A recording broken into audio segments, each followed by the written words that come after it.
Je me présente, Yves Tasso, Guadeloupéen de naissance et toulousain d'adoption depuis plus de 40 ans et je dirais précurseur dans l'handisport, surtout le basket en Midi-Pyrénées.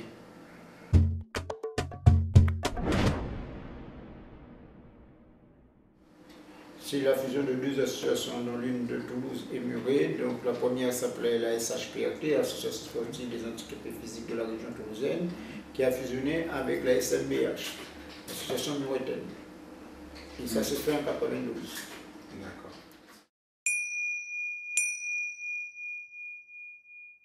Ben, nous sommes pluridisciplinaires, donc nous développons à peu près cette discipline, notamment le basket dont je viens de citer, l'athlé, la canne de combat qui est en veille, le karting qui est en voie de développement, la marche nordique, la natation, tennis de table.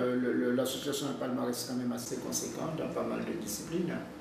Parce que l'originalité de cette association, c'est de développer à la fois l'handisport et aussi des services aux entreprises. À partir de 4 000 jusqu'à 10 000 euros.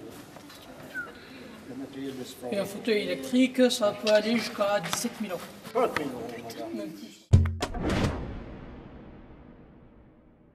Et la raison d'être de l'association, c'est l'insertion des personnes à travers le sport. Donc pour cela, on développe notamment l'handisport, mais aussi l'insertion dans le milieu, surtout le milieu du travail, ce qu'on a ciblé le monde économique. On a été amené aussi à développer tous ces services auprès des entreprises pour des raisons aussi budgétaires, puisque bon, les pouvoirs publics ne nous soutiennent pas de manière pertinente au niveau des financements. Donc on a développé les activités et services aux entreprises pour injecter tout ce qu'on fait en matière de services, pour pouvoir les injecter dans l'activité handisport.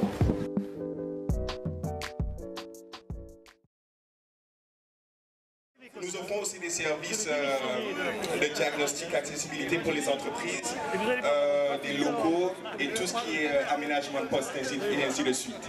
Voilà, donc accueil de la personne handicapée, mais également conseil pour les entreprises pour l'accessibilité de ces personnes en situation de handicap qu'ils voudraient donc accueillir dans leur entreprise. Merci beaucoup.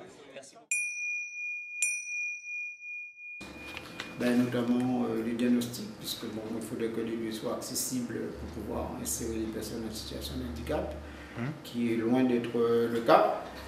Puis la sensibilisation du personnel sur le sujet, l'aménagement de poste, et aussi on a pris en compte aussi deux paramètres majeurs qui permettent à la personne d'être performante dans son poste, à savoir l'hébergement, puisqu'on développe aussi des compétences dans ce domaine pour que les gens soient mieux hébergés et les accompagner aussi à la recherche de logement, et aussi la mobilité.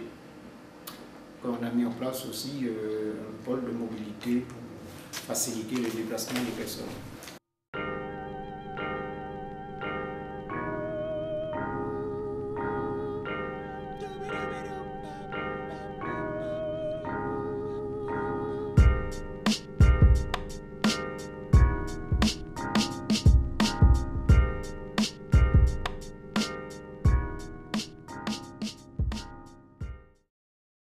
Des partenariats existent avec des entreprises, je dirais, privées et publiques, puisque bon, on doit travailler avec tout le monde.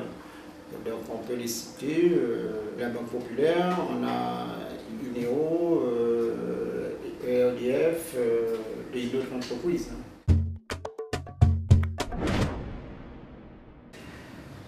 C'est un grand défi. C'est un grand défi. La France se situe encore très loin, puisque bon, la problématique de l'accessibilité n'est pas rentrée dans les mœurs encore en France. On a toujours des acteurs comme des architectes et des maîtres d'œuvre qui délivrent encore, qui font toujours, qui construisent d'abord et qui pensent après.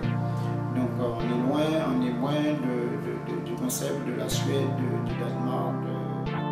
Sois les gars, yeah, viens mettre des faits en place là, mon boy, check les vibes là, MNK. On est fly.